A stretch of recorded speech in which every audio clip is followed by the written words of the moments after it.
Chapter 19 स्वार्थी। Edward मुझे अपनी बाहों में उठाकर घर ले गया। उसे उम्मीद थी कि मैं आगे नहीं बढ़ पाऊंगा। शायद रास्ते में मुझे नींद आ गई होगी। जब मैं उठा तो मैं अपने बिस्तर पर था और मेरी खिड़कियों से आती हुई मंद रोशनी एक अजीब कोण से अंदर आ रही थी। लगभग ऐसा लग रहा था जैसे दोपहर हो गई हो। मैंने जम्हाई ली और हाथ आगे बढ़ाया। मेरी उंगलियां उसे ढूंढ रही थीं, लेकिन खाली हाथ आ रही थीं। एडवर्ड, मैंने बुदबुदाया। मेरी खोजी उंगलियों को कुछ ठंडा और चिकना हाथ मिला। उसका हाथ। क्या तुम इस समय सचमुच जाग रहे हो? वह बुदबुदाया। मैंने सहमति में आह भरी। क्या बहुत सारे झूठे अलार्म बज चुके हैं? तुम सारा दिन बात करते करते बहुत बेचैन रहे हो। पूरा दिन। मैंने पलकें झपकाईं और फिर से खिड़कियों की ओर देखा। तुम्हारी रात बहुत लंबी रही, उसने आश्वस्त करते हुए कहा। तुमने बिस्तर पर एक दिन बिताने का हक कमाया है। मैं उठकर बैठ गया और मेरा सिर घूम गया। रोशनी पश्चिम से मेरी खिड़की में आ रही थी। वाह, भूख लगी है, उसने अनुमान लगाया। क्या तुम बिस्तर पर नाश्ता करना चाहोगे? मैं इसे ले आऊंगा, मैंने फिर से खींचते हुए कराहते हुए कहा। मुझे उठकर इधर उधर घूमना होगा। रसोई की ओर जाते हुए उसने मेरा हाथ पकड़ रखा था और मुझे ध्यान से देख रहा था, जैसे मैं गिर जाऊं। या शायद उसे लगा हो कि मैं नींद में चल रही हूं। मैंने इसे सरल रखा, टोस्टर में कुछ पॉप टार्ट डाले। मैंने रिफ्लेक्टिव क्रोम में खुद की एक झलक देखी। उफ, मैं तो गड़बड़ हूँ। रात बहुत लंबी थी, उसने फिर कहा। तुम्हें यहीं रुककर सो जाना चाहिए था। ठीक है, और मैंने सब कुछ मिस कर दिया। तुम्हें पता है, तुम्हें इस तथ्य को स्वीकार करना शुरू करना होगा कि मैं अब परिवार का हिस्सा हूँ। वह मुस्कुराया। मैं शायद इस विचार का आदी हो जाऊंगा। मैं अपना नाश्ता लेकर बैठ गया और वह मेरे बगल में बैठ गया। जब मैंने पहला निवाला लेने के लिए पॉप टार्ट उठाया तो मैंने देखा कि वह मेरे हाथ को घूर रहा है। मैंने नीचे देखा और पाया कि मैं अभी भी वही उपहार पहने हुए था जो जेकब ने मुझे पार्टी में दिया था। क्या मैं? उसने छोटे लकड़ी के भेड़िए की ओर हाथ बढ़ाते हुए पूछा। मैंने शोर मचाते हुए कहा, जरूर। उसने अपना हाथ आकर्षण कंगन के नीचे ले जाकर अपनी बर्फीली हथेली में छोटी मूर्ति को संतुलित किया। एक क्षण के लिए मैं डर गया। उसकी उंगलियों का हल्का सा मोड़ उसे टुकड़ों में तोड़ सकता था। लेकिन बेशक एडवर्ड ऐसा नहीं करेगा। मुझे शर्मिंदगी महसूस हुई कि मैंने ऐसा सोचा भी था। उसने भेड़िए को अपनी हथेली में एक पल के लिए तौला और फिर उसे नीचे गिरा दिया। वह मेरी कलाई से हल्के से झूल गया। मैंने उसकी आंखों में भाव पढ़ने की कोशिश की। मैं सिर्फ सोच विचार देख पाया। उसने बाकी सब कुछ छिपा रखा था, अगर कुछ और था भी। जेकब ब्लैक आपको उपहार दे सकता है। यह कोई सवाल या आरोप नहीं था, ये सिर्फ तथ्य का बयान था। लेकिन मुझे पता था कि वह मेरे पिछले जन्मदिन और उपहारों को लेकर मेरे गुस्से का जिक्र कर रहा था। मुझे कोई उपहार नहीं चाहिए था, खास तौर पर एडवर्ड से तो बिल्कुल नहीं। ये पूरी तरह से तर्कसंगत नहीं था और जाहिर है सभी ने वैसे भी मुझे अनदेखा कर दिया था। तुमने मुझे उपहार दिए हैं, मैंने उसे याद दिलाया। तुम्हें पता है कि मुझे घर का बना उपहार पसंद है। उसने एक पल के लिए अपने होंठ सिकुड़े। दूसरे से मिली हुई चीजों के बारे में क्या ख्याल है? क्या वे स्वीकार्य हैं? आपका क्या मतलब है? ये ब्रेसलेट। उसकी उंगली ने मेरी कलाई के चारों ओर एक घेरा बनाया। तुम इसे अक्सर पहनोगी। मैंने कंधा उचका दिया। क्योंकि आप उसकी भावनाओं को ठेस नहीं पहुंचाना चाहेंगे, उसने चतुराई से सुझाव दिया। जरूर, मुझे ऐसा लगता है। तो फिर क्या तुम्हें नहीं लगता कि यह उचित है? उसने मेरे हाथ की ओर देखते हुए पूछा। उसने हाथ को हथेली ऊपर करके घुमाया और अपनी उंगली मेरी कलाई की नसों पर फिराई। अगर मैं थोड़ा सा प्रतिनिधित्व करूं। प्रतिनिधित्व, एक आकर्षण जो मुझे आपके दिमाग में बनाए रखेगा। तुम मेरे हर विचार में हो। मुझे याद दिलाने की जरूरत नहीं है। अगर मैं तुम्हें कुछ दूं तो क्या तुम उसे पहनोगी? उसने जोर दिया। एक पुराना? मैंने पूछा। हाँ, कुछ समय से मेरे पास कुछ है। वह अपने देवदूत की तरह मुस्कुराया। यदि जेकब के उपहार पर यही एकमात्र प्रतिक्रिया होती तो मैं इसे खुशी से स्वीकार कर लेता।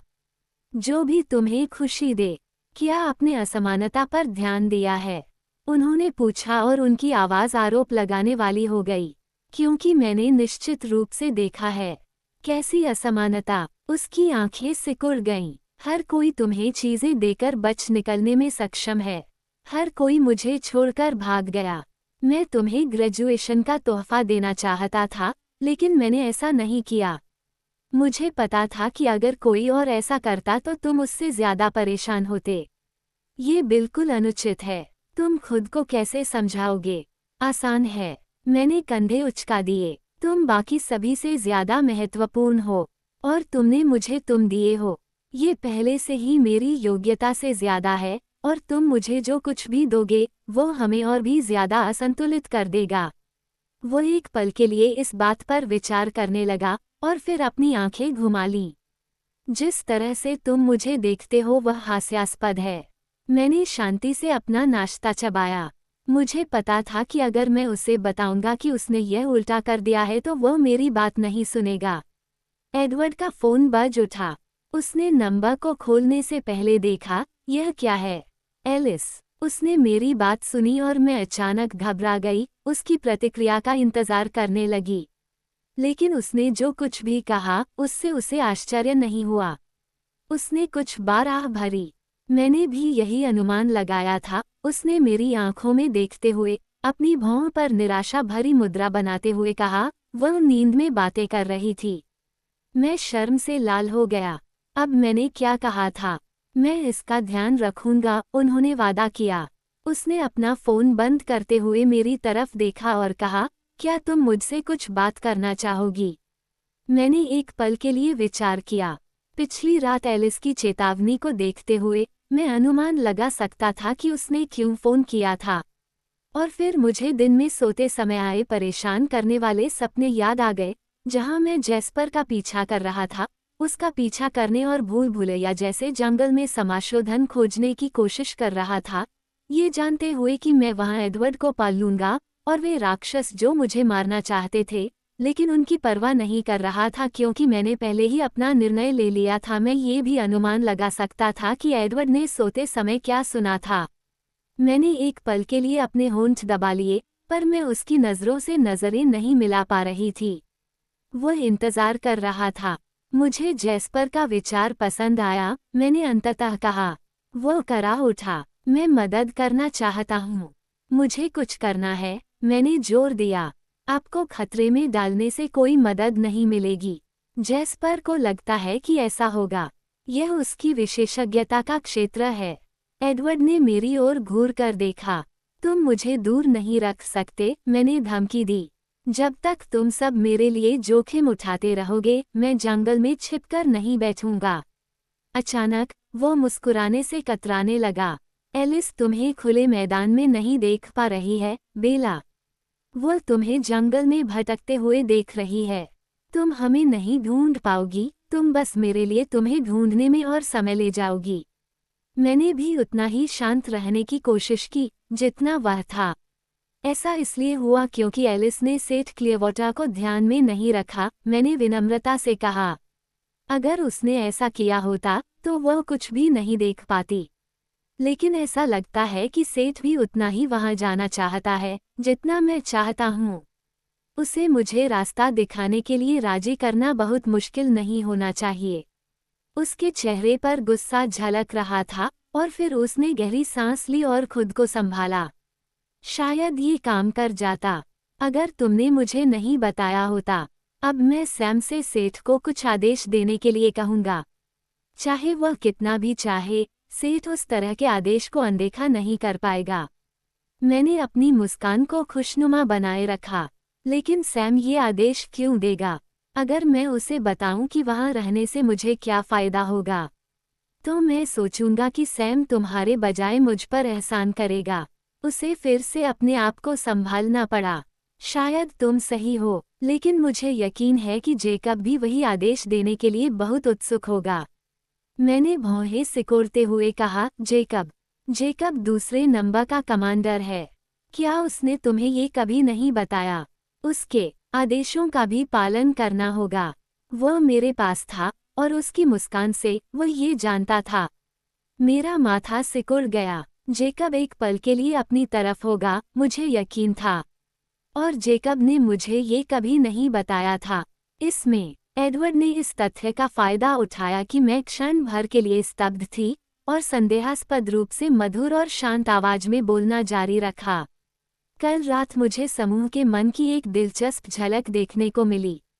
ये किसी धारावाहिक से भी बेहतर था। मुझे नहीं पता था कि इतने बड़े समूह के साथ गतिशीलता कितनी जटिल है। बहुल मानसिकता के विरुद्ध व्यक्ति का खिंचाव बिल्कुल आकर्षक है। वो स्पष्ट रूप से मेरा ध्यान भटकाने की कोशिश कर रहा था। मैंने उसे घूर कर देखा। जेकब ने बहुत सारे रहस्य छुपा रखे हैं, उसने मुस्कुराते हुए कहा। मैंने कोई जवाब नहीं दिया, मैं बस घूरता रहा, अपने तर्क पर अड़ा रहा और अवसर की प्रतीक्षा करता रहा। उदाहरण के लिए, क्या आपने कल रात वहां छोटे भूरे भेड़िए को देखा? मैंने एक बार दृढ़ता से सिर हिलाया। उन्होंने हंसते हुए कहा, वे अपनी सभी किंवदंतियों को बहुत गंभीरता से लेते हैं। ऐसा लगता है कि ऐसी कई चीजें हैं जिनके लिए उनकी कहानियों में से किसी ने उन्हें तैयार नहीं किया था। मैंने आह भरी। ठीक है, मैं काट लूंगा। तुम क्या बात कर रहे हो? उन्होंने हमेशा बिना किसी सवाल के स्वीकार किया कि केवल मूल भेड़िए के पोते ही थे जिनमें परिवर्तन करने की शक्ति थी। तो कोई ऐसा व्यक्ति बदल गया जो प्रत्यक्ष वंशज नहीं था? नहीं, वो तो प्रत्यक्ष वंशज है। ठीक है। मैंने पलकें झपकाईं और मेरी आंखें चौड़ी हो गईं। उसने सिर हिलाया। वो तुम्हें जानती है। उसका नाम लिया क्लियरवाटर है। लिया एक वेयरवुल्फ है। मैं चिल्लाया। क्या? कितने समय से? जेकब ने मुझे क्यों नहीं बताया? उदाहरण के लिए, कुछ ऐसी चीजें हैं जिनके नंबर उसे साझा करने की अनुमति नहीं थी। जैसा कि मैंने पहले कहा, जब सैम कोई आदेश देता है तो पैक उसे अनदेखा नहीं कर पाता। जेकब मेरे पास आने पर अन्य चीजों के बारे में सोचने में बहुत सावधान रहता था। बेशक कल रात के बाद ये सब खिड़की से बाहर हो गया है। मुझे यकीन नहीं हो रहा है। लिया क्लियरवाटर। अचानक मुझे याद आया कि जेकब लिया और सैम के बारे में बात कर रहा था और जिस तरह से उसने व्यवहार किया था जैसे कि उसने कुछ ज्यादा ही कह दिया हो, क्योंकि उसने सैम के बारे में कुछ ऐसा कहा था कि उसे हर दिन लिया की आंखों में देखना चाहिए और यह जानना चाहिए कि उसने अपने सभी वादे तोड़ दिए हैं। लिया चट्टान पर थी, उसके गाल पर एक आंसू चमक रहा था जब ओल्ड क्विल ने क्विल्यूटेशन द्वारा साझा किए गए बोझ और बलिदान के बारे में बात की थी। और बिली सू के साथ समय बिता रहा था क्योंकि उसे अपने बच्चों के साथ परेशानी हो रही थी। और यहाँ वास्तव में परेशानी ये थी कि वे दोनों अब वेयरवुल्फ थे। मैंने लिया क्लियरवाटर के बारे में अधिक नहीं सोचा था, बस हैरी के निधन पर उसके नुकसान पर शोक व्यक्त किया था। और फिर जब जेकब ने उसे कहानी सुनाई थी कि कैसे सैम और उसकी चचेरी बहन एमिली के बीच अजीब छाप ने लिया का दिल तोड़ दिया था, तो मुझे फिर से उस पर दया आ गई थी। और अब वह सैम के समूह का हिस्सा थी, उसके विचार सुन रही थी और अपने विचार छिपाने में असमर्थ थी। जेकब ने कहा था, मुझे ये हिस्सा बहुत बुरा लगता है। जिस चीज पर आपको शर्म आती है उसे सबके सामने रख दिया जाता है। बेचारी लिया, मैंने फुसफुसाकर कहा। एडवर्ड ने नाक भान सिकुड़ी। वह बाकी लोगों के लिए जीवन को बेहद अप्रिय बना रही है। मुझे यकीन नहीं है कि वो आपकी सहानुभूति की हकदार है। आपका क्या मतलब है? उनके लिए अपने सभी विचार साझा करना ही काफी कठिन है। उनमें से अधिकांश सहयोग करने की कोशिश करते हैं, इसे आसान बनाते हैं। जब एक भी सदस्य जानबूझकर दुर्भावनापूर्ण होता है तो ये सभी के लिए दर्दनाक होता है। उसके पास पर्याप्त कारण है, मैंने बुदबुदाते हुए कहा, अभी भी उसकी तरफ था। ओह, मुझे पता है, उसने कहा। छापने की मजबूरी मेरे जीवन में देखी गई सबसे अजीब चीजों में से एक है, और मैंने कुछ अजीब चीजें देखी हैं। उसने आश्चर्य से अपना सिर हिलाया।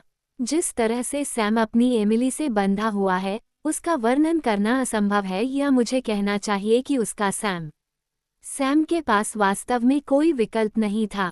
यह मुझे मिडसमर नाइट्स ड्रीम की याद दिलाता है जिसमें परियों के प्रेम मंत्रों के कारण होने वाली सारी अराजकता है। जादू की तरह वह मुस्कुराया। ये लगभग उतना ही मजबूत है जितना मैं तुम्हारे बारे में महसूस करता हूँ।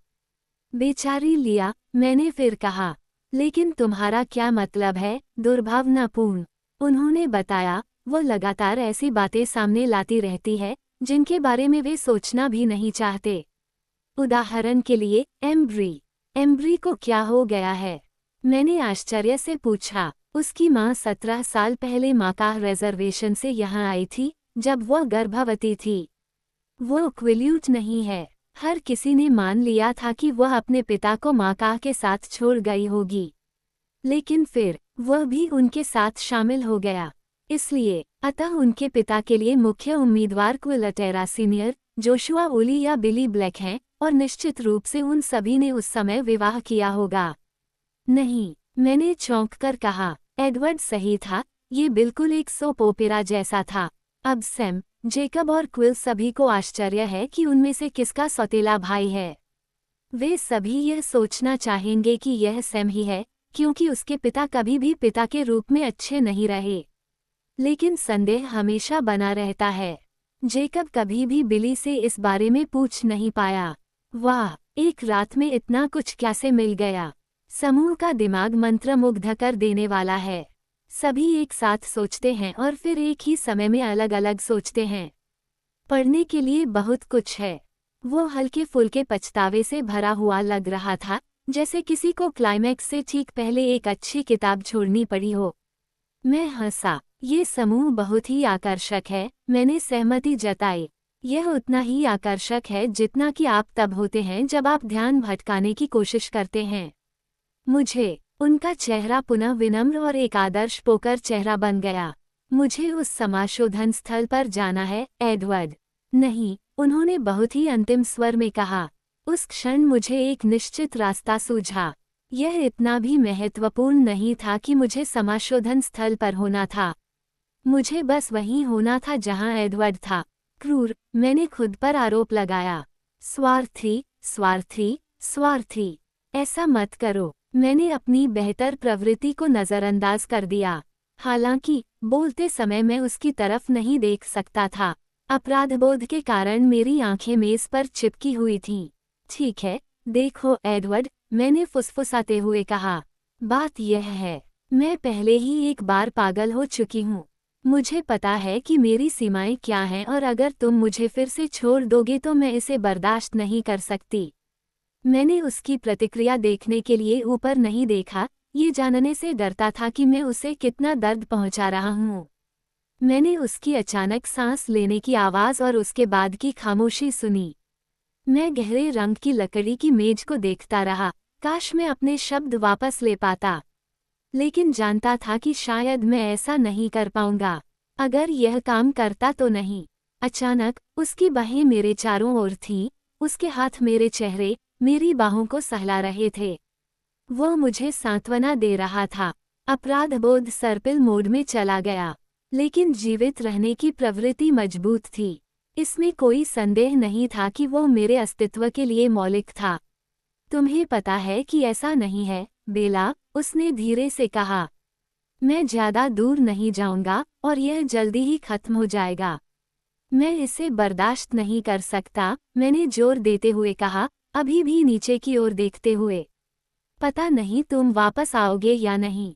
मैं इससे कैसे निपटूंगा, चाहे ये कितनी भी जल्दी खत्म हो जाए। उसने आह भरी। यह आसान होगा, बेला। तुम्हारे डरने का कोई कारण नहीं है। बिल्कुल भी नहीं, कोई नहीं, और सब ठीक हो जाएंगे। हर कोई, उसने वादा किया। तो क्या मुझे समाशोधन स्थल पर जाने की कोई आवश्यकता नहीं है? बिल्कुल नहीं। एलिस ने मुझे अभी अभी बताया कि अब 19 रह गए हैं। हम इसे आसानी से संभाल लेंगे। ये सही है कि आपने कहा कि यह इतना आसान है कि कोई भी बाहर बैठ सकता है। मैंने पिछली रात के उनके शब्दों को दोहराया। क्या आप वाकई यही कहना चाहते थे? हाँ, ये बहुत सरल लग रहा था, उसे ये देखना ही था कि यह आ रहा है। इतना आसान कि आप बाहर बैठ सकते हैं। काफी देर की चुप्पी के बाद अंततः मैंने उसकी अभिव्यक्ति पर ध्यान दिया। पोकर चेहरा वापस आ गया था।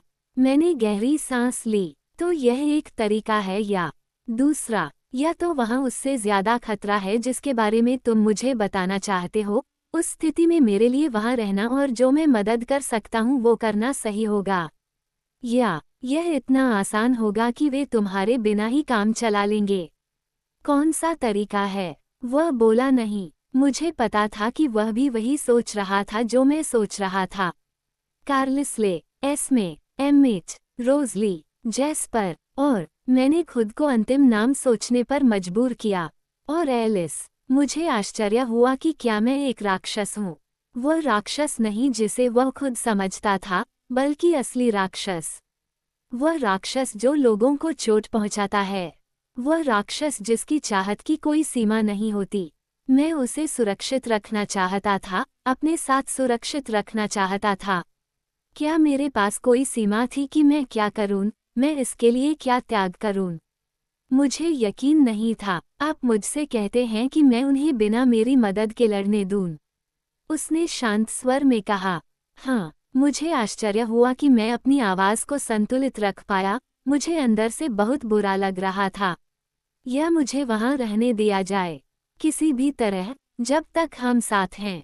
उसने गहरी सांस ली और फिर धीरे से सांस छोड़ी। उसने अपने हाथों को मेरे चेहरे के दोनों ओर रखा, जिससे मुझे उसकी नज़रों से नज़र मिलाने पर मजबूर होना पड़ा। उसने मेरी आंखों में बहुत देर तक देखा। मुझे आश्चर्य हुआ कि वो क्या ढूंढ रहा था और उसे क्या मिला। क्या मेरे चेहरे पर अपराधबोध उतना ही गहरा था जितना कि मेरे पेट में था? उसकी आंखें किसी भावना से भर गईं जिसे मैं समझ नहीं पाया, और उसने अपना एक हाथ फिर से फोन निकालने के लिए नीचे कर दिया। एलिस, उसने आह भरी।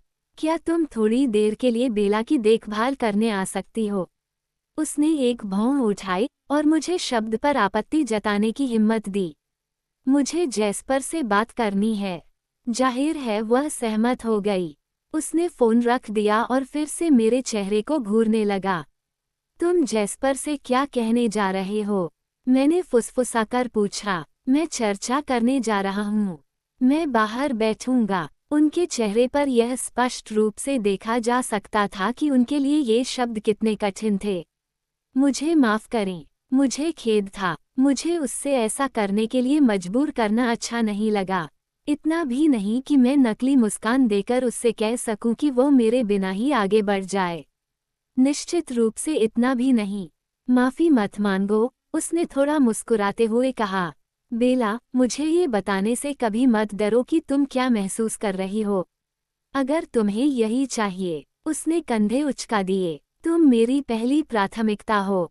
मेरा यह मतलब नहीं था कि तुम्हें अपने परिवार की बजाय मुझे चुनना होगा। मुझे पता है। इसके अलावा आपने यह नहीं पूछा था। आपने मुझे 2 विकल्प दिए थे जिनके साथ आप रह सकते थे, और मैंने वह चुना जिसके साथ मैं रह सकता था। समझौता इसी तरह से काम करना चाहिए। मैं आगे झुकी और अपना माथा उसकी छाती से टिका दिया। धन्यवाद, मैंने फुसफुसा कर कहा। किसी भी समय, उसने मेरे बालों को चूमते हुए उत्तर दिया। कुछ भी। हम काफी देर तक हिले नहीं। मैंने अपना चेहरा छिपाए रखा, उसकी शर्ट से सटा हुआ। मेरे अंदर 2 आवाजें संघर्ष कर रही थीं। एक जो अच्छा और बहादुर बनना चाहती थी, और दूसरी जो अच्छी आवाज को अपना मुंह बंद रखने के लिए कह रही थी। तीसरी पत्नी कौन है? उसने मुझसे अचानक पूछा। हाँ, मैंने टालते हुए कहा। मुझे याद नहीं कि मैंने दोबारा ऐसा सपना देखा था। कल रात आप, तीसरी पत्नी, के बारे में कुछ बुदबुदा रहे थे। बाकी बातें तो थोड़ी बहुत समझ में आई, लेकिन आपने मुझे वहीं उलझा दिया। ओह, हाँ, यह उन कहानियों में से एक थी जो मैंने उस रात अलाव के पास सुनी थी। मैंने कंधे उचका दिए। मुझे लगता है कि यह मेरे साथ चिपक गई है। एडवर्ड मुझसे दूर झुक गया और अपना सिर एक तरफ झुका लिया। संभवतः मेरी आवाज की असहजता से वह भ्रमित हो गया था। इससे पहले कि वह कुछ पूछ पाता, एलिस खिन्न भाव के साथ रसोई के दरवाजे पर प्रकट हुई। तुम सारा मजा चूक जाओगे, वह बड़बड़ाई। हेलो एलिस, उसने उसका अभिवादन किया। उसने एक उंगली मेरी ठोड़ी के नीचे रखी और अलविदा कहने के लिए मेरा चेहरा ऊपर की ओर झुकाया। मैं आज रात को वापस आऊंगा, उसने मुझसे वादा किया। मैं दूसरों के साथ मिलकर इस पर काम करूंगा, चीजों को फिर से व्यवस्थित करूंगा। ठीक है, इसमें ज्यादा कुछ करने की जरूरत नहीं है, एलिस ने कहा। मैंने उन्हें पहले ही बता दिया है। एम्मेट खुश है। एडवर्ड ने आह भरी, बेशक वह है। वह दरवाजे से बाहर चला गया और मुझे एलिस के सामने छोड़ दिया। उसने मेरी ओर घूर कर देखा। मुझे खेद है, मैंने फिर माफी मांगी। क्या आपको लगता है कि इससे आपके लिए स्थिति और भी खतरनाक हो जाएगी? वह नाक भान सिकोड़ते हुए बोली, बेला, तुम बहुत ज्यादा चिंता करती हो। तुम्हारे बाल समय से पहले ही सफेद हो जाएंगे, तो फिर तुम परेशान क्यों हो? एडवर्ड जब अपनी मर्जी से काम नहीं करता तो बहुत चिड़चिड़ा हो जाता है। मैं अगले कुछ महीनों तक उसके साथ रहने की उम्मीद कर रही हूँ। उसने मुंह बनाया। मुझे लगता है, अगर ये तुम्हें मानसिक रूप से स्वस्थ रखता है, तो यह इसके लायक है। लेकिन मैं चाहती हूँ कि तुम निराशावाद को नियंत्रित कर सको, बेला। ये बहुत अनावश्यक है। क्या आप जैस्पर को अपने बिना जाने देंगे? मैंने पूछा। एलिस ने मुंह बनाया, यह अलग बात है। जरूर यह है। जाओ और अपने आप को साफ कर लो, उसने मुझे आदेश दिया। चार्ली 15 मिनट में घर आ जाएगा, और अगर तुम इतने गंदे दिखोगे तो वो तुम्हें फिर कभी बाहर नहीं जाने देगा। वाह, मैंने वाकई पूरा दिन खो दिया। ऐसा लगा कि जैसे दिन बर्बाद हो गया। मुझे खुशी थी कि अब मुझे हमेशा सोने में अपना समय बर्बाद नहीं करना पड़ेगा। मैं पूरी तरह से तैयार थी जब चार्ली घर आया और पूरी तरह से तैयार होकर, अच्छे से बाल बनाकर, रसोई में अपना खाना टेबल पर रख रहा था।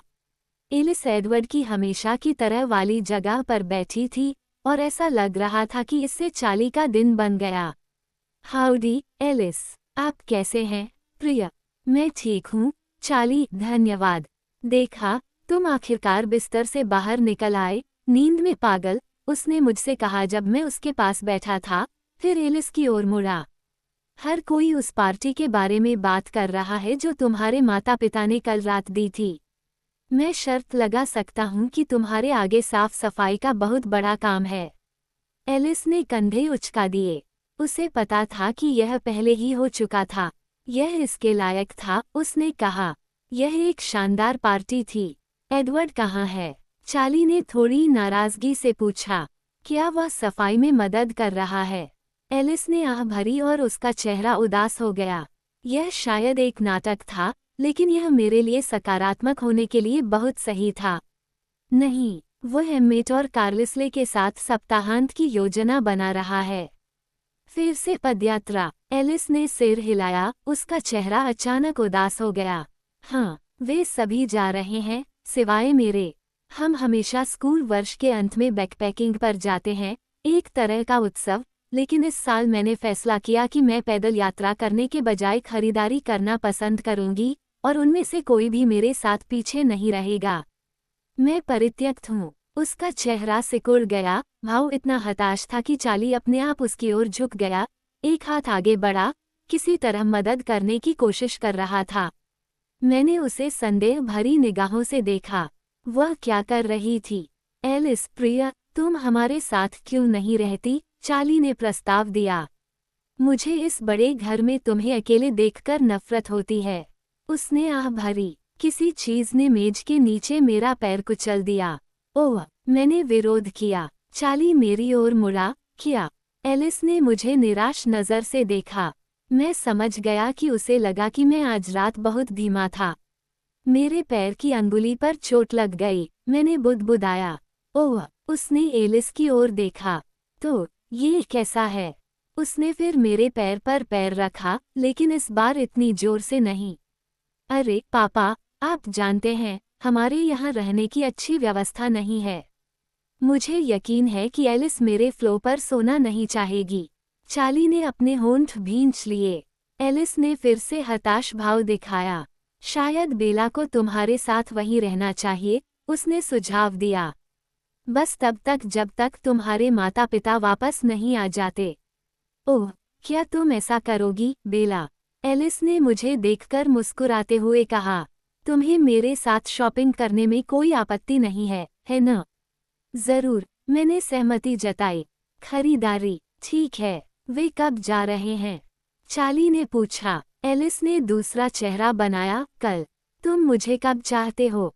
मैंने पूछा। मुझे लगता है कि रात के खाने के बाद, उसने कहा और फिर एक उंगली अपनी थोड़ी पर रखकर सोच में पड़ गई। शनिवार को आपके पास कुछ नहीं है न?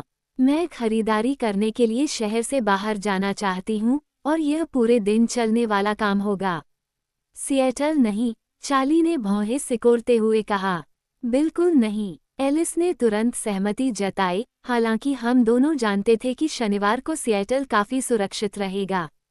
मैं सोच रहा था कि ओलंपिया, शायद तुम्हें ये पसंद आएगा, बेला।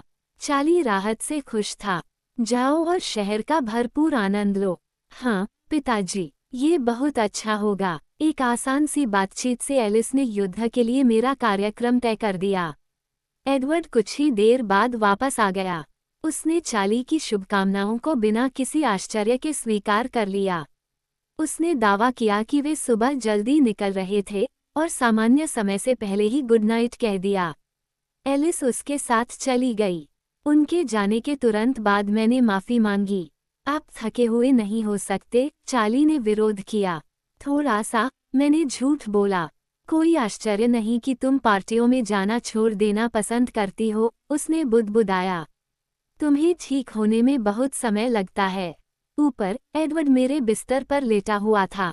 हम भेड़ियों से किस समय मिलेंगे? मैंने फुसफुसाते हुए उससे मिलने के लिए कहा।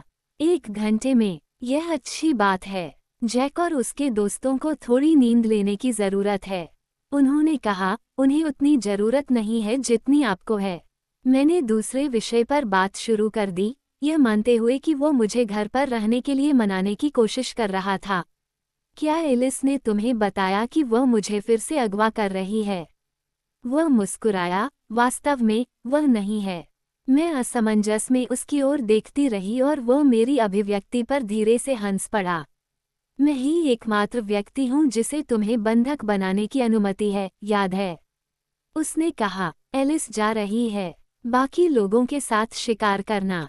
उसने आह भरी। मुझे लगता है अब मुझे ऐसा करने की जरूरत नहीं है। तुम मेरा अपहरण कर रहे हो। उसने सहमति में सिर हिलाया। मैंने इस बारे में थोड़ी देर सोचा। नीचे कोई चार्ली नहीं है जो मेरी हर बार जांच करता रहता है। और घर में कोई भी पिशाच नहीं है जो अपनी संवेदनशील सुनने की क्षमता के कारण पूरी तरह जाग रहा है। सिर्फ वो और मैं ही हैं। सच में, क्या ये सब ठीक है? मेरी चुप्पी से चिंतित होकर उन्होंने पूछा। ठीक है, जरूर, एक बात को छोड़कर। क्या बात है? उसकी आंखें बेचैन थीं। ये दिमाग को चकरा देने वाला था, लेकिन किसी तरह वो अभी भी मुझ पर अपनी पकड़ के बारे में अनिश्चित लग रहा था। शायद मुझे खुद को और अधिक स्पष्ट करने की जरूरत थी। मैंने पूछा, एलिस ने चार्ली को क्यों नहीं बताया कि तुम आज रात जा रहे हो? वह हंसा, राहत महसूस की। मैंने पिछली रात की तुलना में समाशोधन की यात्रा का अधिक आनंद लिया। मैं अभी भी दोषी महसूस कर रहा था, अभी भी डर रहा था, लेकिन अब मैं भयभीत नहीं था। मैं काम कर सकता था। मैं देख सकता था कि आगे क्या होने वाला था और लगभग विश्वास कर सकता था कि शायद ये ठीक होगा। एडवर्ड स्पष्ट रूप से लड़ाई को छोड़ने के विचार से ठीक था। और जब उसने कहा कि यह आसान होगा तो उस पर विश्वास न करना बहुत कठिन था। अगर वो खुद इस पर विश्वास नहीं करता तो वह अपने परिवार को नहीं छोड़ता। शायद एलिस सही थी और मैं बहुत ज्यादा चिंतित था। हम अंत में समाशोधन स्थल पर पहुंचे। जेस्पर और एम्मेट पहले से ही कुश्ती लड़ रहे थे और उनकी हंसी की आवाजें सुनकर वे गर्म हो रहे थे। एलिस और रोजली कठोर जमीन पर लेटकर देख रहे थे। एस्मे और कार्लिसले कुछ गज की दूरी पर बातें कर रहे थे। सिर एक दूसरे से सटे हुए, उंगलियां आपस में जुड़ी हुई, ध्यान न देते हुए। आज रात काफी उजाला था, चांद पतले बादलों के बीच से चमक रहा था और मैं आसानी से 3 भेड़ियों को देख सकता था जो अभ्यास रिंग के किनारे पर बैठे थे, जो अलग अलग कोनों से देखने के लिए एक दूसरे से काफी दूरी पर खड़े थे। जेकब को पहचानना भी आसान था, मैं उसे तुरंत पहचान लेती, भले ही वो हमारी आवाज सुनकर ऊपर न देखता। बाकी भेड़िए कहाँ हैं? मैंने सोचा, उन सभी का यहाँ होना जरूरी नहीं है। कोई एक ही काम कर सकता है, लेकिन सैम को हम पर इतना भरोसा नहीं था कि वे जेकब को भेज दे, हालांकि जेकब तैयार था। क्विल और एम्ब्री उसके हमेशा के साथी हैं। मुझे लगता है कि आप उन्हें उसका विंगमैन कह सकते हैं। जेकब तुम पर भरोसा करता है। एडवर्ड ने सिर हिलाया। उसे हम पर भरोसा है कि हम उसे मारने की कोशिश नहीं करेंगे। बस इतना ही। क्या आप आज रात भाग लेंगे? मैंने झिझकते हुए पूछा। मुझे पता था कि यह उसके लिए लगभग उतना ही कठिन होगा जितना पीछे छूट जाना मेरे लिए होता। शायद उससे भी ज्यादा कठिन। जब जैस्पर को इसकी आवश्यकता होगी तो मैं उसकी मदद करूंगा। वो कुछ असमान समूहों को आजमाना चाहता है, उन्हें सिखाना चाहता है कि कई हमलावरों से कैसे निपटा जाए। उसने कंधे उचकाए और घबराहट की एक नई लहर ने मेरे आत्मविश्वास को चकनाचूर कर दिया। वे अभी भी संख्या में कम थे। मैं इसे और बदतर बना रहा था। मैं मैदान की ओर देखता रहा और अपनी प्रतिक्रिया छिपाने की कोशिश करता रहा। ये देखने के लिए गलत जगह थी। मैं खुद से झूठ बोलने की कोशिश कर रही थी, खुद को यह विश्वास दिलाने की कोशिश कर रही थी कि सब कुछ वैसा ही होगा जैसा मैं चाहती हूँ। क्योंकि जब मैंने अपनी नज़रें कलन से हटाकर उनकी लड़ाई की छवि से हटा ली जो कुछ ही दिनों में वास्तविक और घातक होने वाली थी, तो जेकब ने मेरी नज़रों को पकड़ लिया और मुस्कुराया।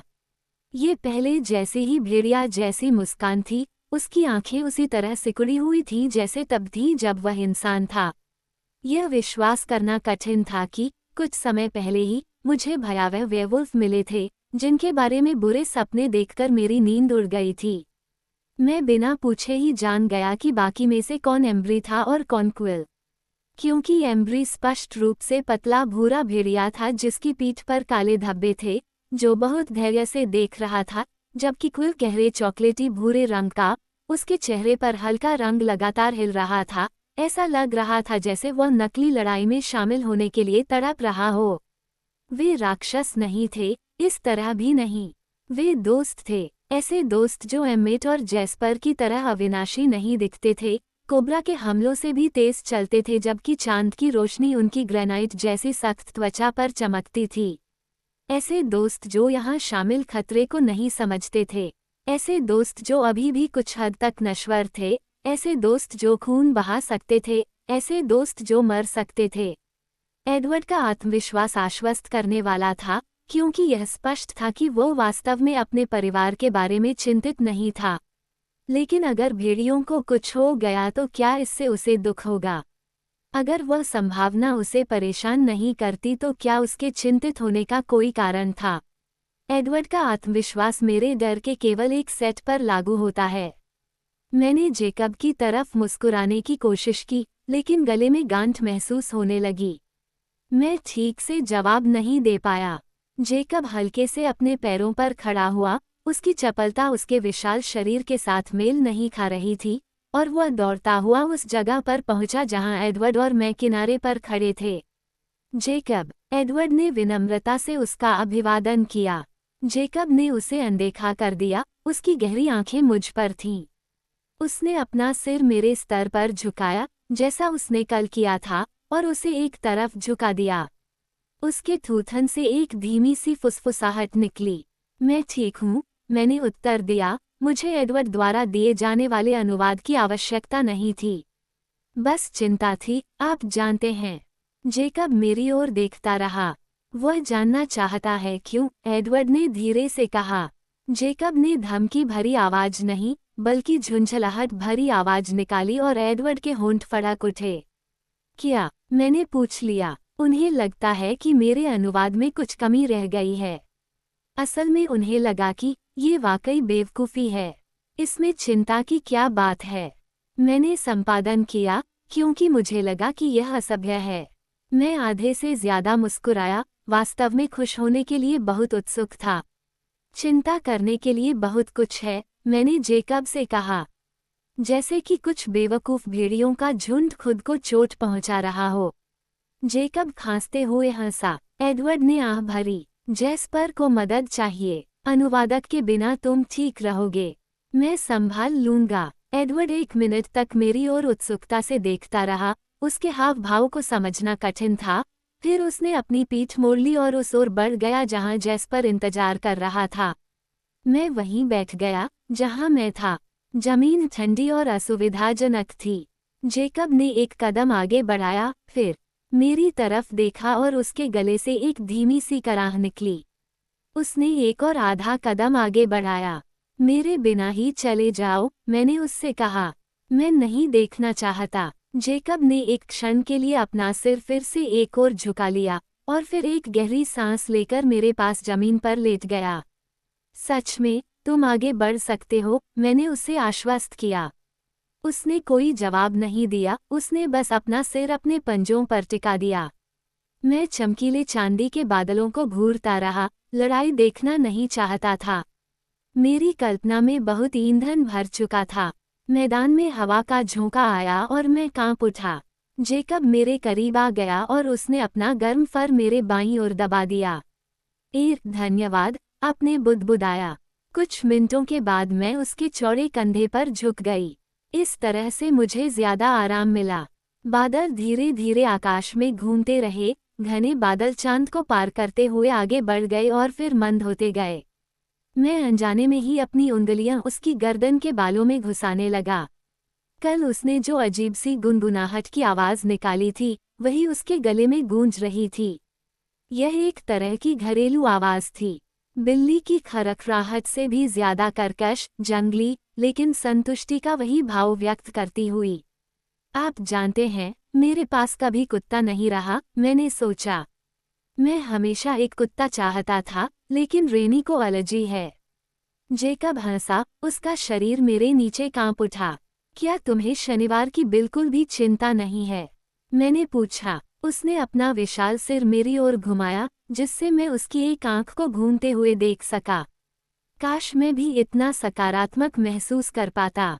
उसने अपना सिर मेरे पैर पर टिकाया और फिर से गुनगुनाने लगा। और इससे मुझे थोड़ा बेहतर महसूस हुआ। तो मुझे लगता है कि हमें कल कुछ लंबी पैदल यात्रा करनी होगी। वह गड़गड़ाया, आवाज उत्साहपूर्ण थी। ये लंबी पैदल यात्रा हो सकती है, मैंने उसे चेतावनी दी। एडवर्ड दूरी का अंदाजा उस तरह नहीं लगाता जिस तरह एक सामान्य व्यक्ति लगाता है। जेकब ने फिर से ठहाका लगाया। मैं उसकी गर्म फर में और गहराई तक समा गई और अपना सिर उसकी गर्दन पर टिका दिया।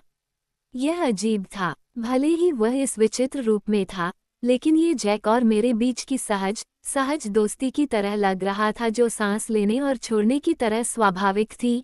पिछली कुछ बार जब मैं जेकब के साथ था, जब वह इंसान था। अजीब बात है कि मुझे यहाँ फिर से वही मिल रहा है, जबकि मैंने सोचा था कि यह भेड़िया चीज इसके नुकसान का कारण है। खुले मैदान में हत्या का खेल जारी रहा और मैं धुंधले चांद को देखता रहा।